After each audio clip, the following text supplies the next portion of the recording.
नमस्कार, मी डॉक्टर वैभव गायकर, चैतन्य हॉस्पिटल आणि advanced laparoscopy centre Otur या ठिकाणी स्त्रीरोग, प्रसूती आणि वंध्यत्व तज्ञ म्हणून कार्यरत आहे। या आधीच्या 2 व्हिडिओज मध्ये आपण पीसीओडी अर्थात पॉलिसिस्टिक ओव्हॅरियन डिसीज ह्या हॉर्मोन्सशी संबंधित असणाऱ्या आजाराबद्दल, आजाराची लक्षणं, त्याचप्रमाणे या आजाराची मूळ कारणं याबद्दल चर्चा केली होती।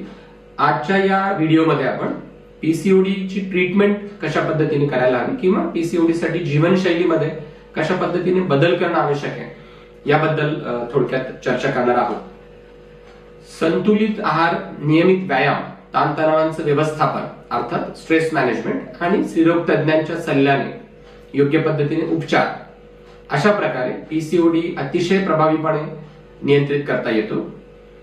जर आपण आहाराचा विचार केला तर आहारामध्ये हिरव्या पालेभाज्या, सीझनेबल जी फळं उपलब्ध होतात, ही सगळ्या प्रकारची फळं, उडालेली कडधान्य, त्याचप्रमाणे होल ग्रेन्स ज्याला आपण संपूर्ण धान्य, उदाहरणार्थ ज्वारी, बाजरी, नाचणी इत्यादींचा आहारामध्ये समावेश करणं हे खूप उपयुक्त आहे। त्याचप्रमाणे काही पदार्थ टाळणं हे खूप महत्वाचं आहे। त्याच्यामध्ये fast food, soft drinks, bakery products, साखरेचं प्रमाण, ह्या गोष्टी आहारामध्ये कमी करणं हे अत्यंत महत्वाचं आहे।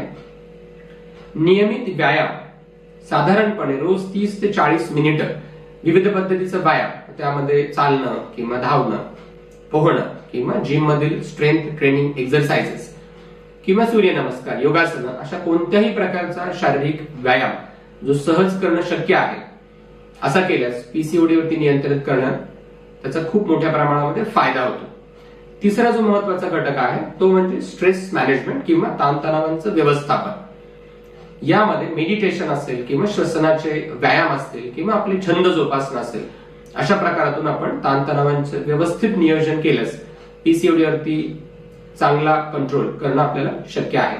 स्क्रीन टाइम कमी करून त्याद्वारे पुरेशी नियमित झोप ही खूप महत्वाची आहे। आणि सर्वात महत्वाचं, प्रत्येक मुलीच्या किंवा स्त्रीच्या लक्षणांनुसार किंवा तक्रारींनुसार स्त्रीरोग तज्ञ किंवा गायनेकॉलॉजिस्ट डॉक्टरांच्या सल्ल्याने त्यामध्ये योग्य औषधोपचार, ह्या अशा प्रकारे पीसीओडीची ट्रीटमेंट केल्यास यावरती अतिशय प्रभावीपणे नियंत्रण करता येतं। ज्या स्त्रियांना गर्भधारणेमध्ये अडचण येत आहे त्यांना उपचारांनंतर गर्भधारणेसाठी खूप चांगल्या प्रकारे त्याचा फायदा करून घेता येतो। धन्यवाद।